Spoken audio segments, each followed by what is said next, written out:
오늘도 영상을 클릭하시고 말씀 앞에 서신 여러분 한 분 한 분을 축복합니다. 오늘은 사무엘상 15장입니다. 14장 후반부에는 사울 정부의 사람들과 집안이 요약되어 있죠. 그리고 사울이 모든 전쟁에서 승리하고 있고 그 나라가 점점 더 강해지고 있다는 내용이 기록되어 있습니다. 사무엘과의 관계에 금이 가고 또 블레셋과의 전쟁 중에 요나단과 관련하여 사울이 보여준 잘못된 리더십이 있었음에도 불구하고 이렇게 사울의 나라가 번영하고 있음을 보여주는 것은 어떤 의미가 있을까요? 사울은 자기 방식대로의 통치를 고집해 갖고 나름대로 성공하고 있다는 것을 의미합니다. 그래서 어떤 사람들은 하나님과의 관계가 잘못되어도 성공할 수 있구나, 번영할 수 있구나 라고 생각할 수 있죠. 네, 어느 정도까지는 그럴 수 있습니다. 그리고 그런 결과물들이 생기면 그 사람은 점점 더 자아 도취에 빠져들게 되고 자신의 위대함을 자랑하려고 하죠. 그런데 하나님 없이 이루어지는 성공과 번영이 계속될 수 있을까요? 언제까지 계속될 수 있을까요? 15장 말씀은 그렇게 사울의 나라가 번영해 가던 어느 즈음에 사무엘이 사울을 찾아와서 하는 이야기로 시작합니다. 사무엘이 사울에게 이르되 여호와께서 나를 보내어 왕에게 기름을 부어 그의 백성 이스라엘 위에 왕으로 삼으셨은즉 이제 왕은 여호와의 말씀을 들으소서. 사무엘의 말 속에 담겨져 있는 뼈대는 무엇입니까? 사울로 하여금 여호와의 말씀을 들으라고 강조하고 있는 것입니다. 하나님을 잊어버리면서도 살아가고 있는, 아무런 문제가 없다고 생각하고 있는 사울에게 당신을 그 자리에 앉힌 것은 하나님이라는 사실을 상기시키고 있고 당신도 하나님의 말씀을 들어야 한다는 사실을 재차 강조하고 있는 거죠.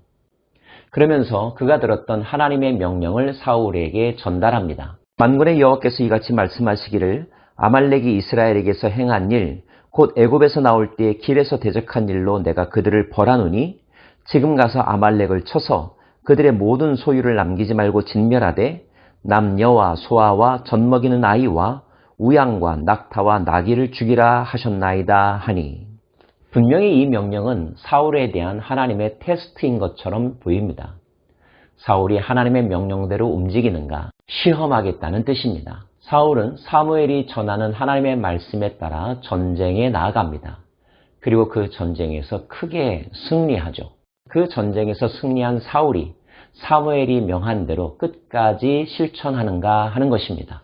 사울이 하윌라에서부터 애굽 앞 수레에 이르기까지 아말렉 사람을 치고 아말렉 사람의 왕 아각을 사로잡고 칼날로 그의 모든 백성을 진멸하였으되 사울과 백성이 아각과 그의 양과 소의 가장 좋은 것 또는 기름진 것과 어린 양과 모든 좋은 것을 남기고 진멸하기를 즐겨하지 아니하고 가치 없고 하찮은 것은 진멸하니라. 전리품 가운데서 좋은 것들은 취하였고 그렇지 않은 것들만 진멸했다는 것입니다. 이는 분명히 하나님께서 사무엘을 통하여 명하신 명령과 어긋나는 행동입니다. 하나님은 가치를 따지지 말고 모든 것을 다 진멸하라 말씀하셨거든요.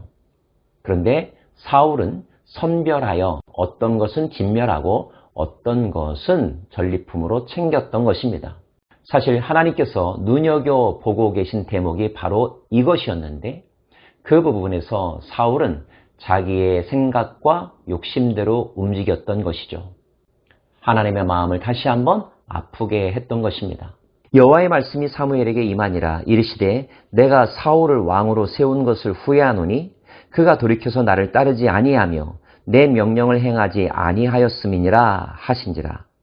사무엘이 근심하여 온 밤을 여호와께 부르짖으니라.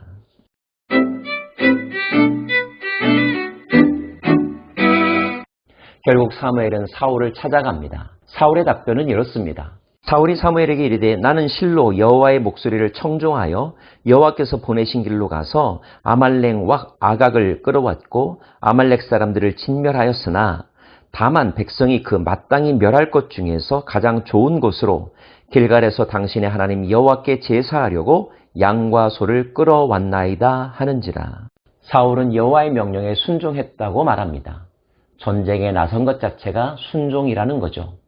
예, 맞습니다. 분명 사울은 순종의 모습을 보였습니다. 하지만 그는 끝까지 순종하지는 않았습니다. 그는 백성들의 마음을 핑계로 그리고 하나님께 좋은 것을 제사드리고자 하는 취지에서 좋은 전리품들을 남겨두었다라고 변명합니다. 하지만 이런 변명은 사무엘과 하나님에게는 통하지 않았습니다. 사무엘이 이르되 여호와께서 번제와 다른 제사를 그의 목소리를 청종하는 것을 좋아하심같이 좋아하시겠나이까. 순종이 제사보다 낫고 듣는 것이 순양의 기름보다 나으니 이는 거역하는 것은 점치는 죄와 같고 완고한 것은 사신우상에게 절하는 죄와 같음이라. 왕이 여호와의 말씀을 버렸으므로 여호와께서도 왕을 버려 왕이 되지 못하게 하셨나이다 하니. 사무엘은 하나님의 출지의 의도가 어디 있는지를 설명하고 있는 거죠. 사울의 생각과 다른 하나님의 생각. 사울의 행동은 하나님의 기준에 한참 모자랐습니다. 그는 거역했고 완고했고 순종하지 않았습니다. 제사를 이야기했지만 자기 필요와 만족에 의한 제사 행위였습니다. 놀란 것은 사울이었습니다. 그는 뭔가 잘못되고 있음을 깨달은 것 같습니다. 그래서 이렇게 말하죠. 사울이 사무엘에게 이르되 내가 범죄하였나이다. 내가 여호와의 명령과 당신의 말씀을 어긴 것은 내가 백성을 두려워하여 그들의 말을 청종하였음이니이다. 그렇습니다. 사울은 하나님보다 백성을 더 두려워했습니다. 그리고 자기 자신의 명예와 자신의 권력을 더 사랑했습니다. 그래서 잘못을 인정하고 있고 하나님의 처분을 달게 받겠다는 취지의 말을 하고 있습니다. 어쩌면 그는 하나님의 엄중한 징계 앞에서 마지막 살 길을 찾고 있는 것 같습니다. 그가 진심으로 뉘우치고 진심으로 하나님께로 돌아온다면 우리가 아는 하나님은 그의 회개와 반성을 받아주지 않으시겠습니까? 그러나 사무엘의 반응은 단호합니다. 사무엘이 사울에게 이르되 나는 왕과 함께 돌아가지 아니하리니 이는 왕이 여호와의 말씀을 버렸으므로 여호와께서 왕을 버려 이스라엘 왕이 되지 못하게 하셨음이니이다 하고. 다급한 사울은 사무엘을 붙잡습니다. 사무엘이 옷이 찢어질 정도로요. 다시 한번 사무엘은 단호하게 이야기합니다. 이스라엘의 지존자는 거짓이나 번개함이 없으시니 그는 사람이 아니심으로 결코 변개하지 않음이시니이다 하니. 사정하는 사울을 단호하게 뿌리치고 있는 것입니다. 2번씩이나 거절을 당했다면 어떻게 해야 될까요? 포기하고 받아들여야 할까요? 그럴 수도 있겠죠. 하지만 정말로 하나님밖에 살 길이 없다고 생각한다면 그래도 더 매달려 보아야 하지 않겠습니까? 사울은 어떤 선택을 했을까요? 그는 끝내 모든 것을 받아들이기로 결심하는 것 같습니다.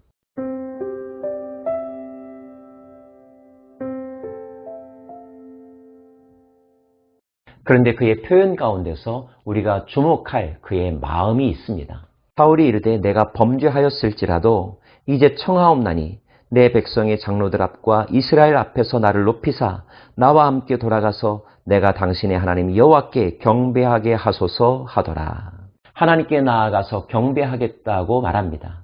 그런데 그 와중에도, 혼나고 있는 와중에도, 심판을 받아들이는 그 와중에도 사무엘에게 부탁하기를 나라와 하여금 백성들 앞에서 내 체면과 위신을 세워달라고 부탁하고 있습니다. 그는 끝까지 자기 자신을 놓지 못하고 있는 것입니다.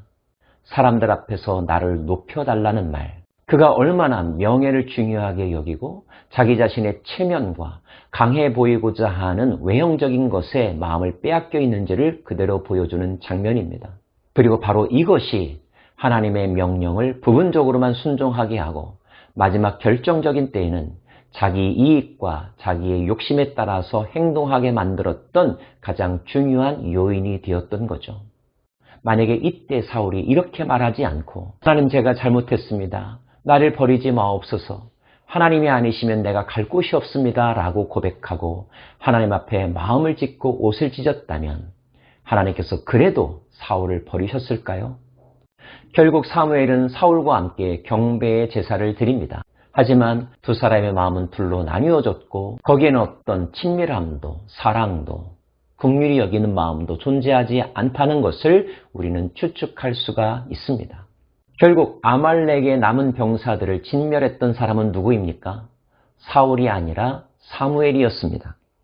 이는 사울에게 하나님은 바로 이것을 원한다라고 말씀하시는 것과 같은 사건이죠.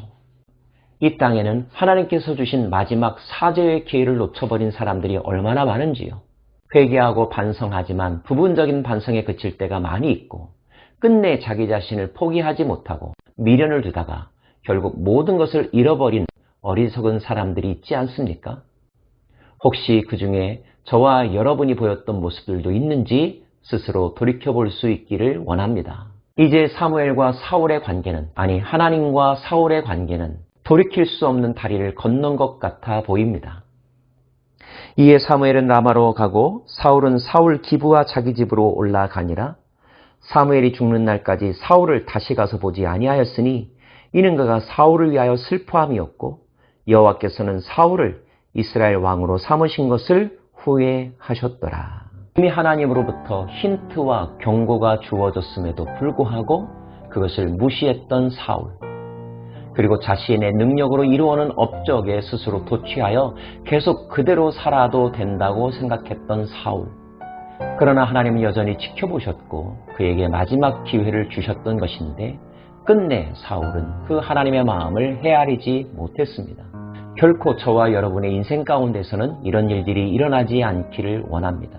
또 하나님으로부터 버림받은 자는 의미 있는 삶, 영적인 삶, 생명의 삶을 살아갈 수 없다는 사실을 기억하시고 혹여나 잘못했다 할지라도 하나님만을 붙잡으십시다.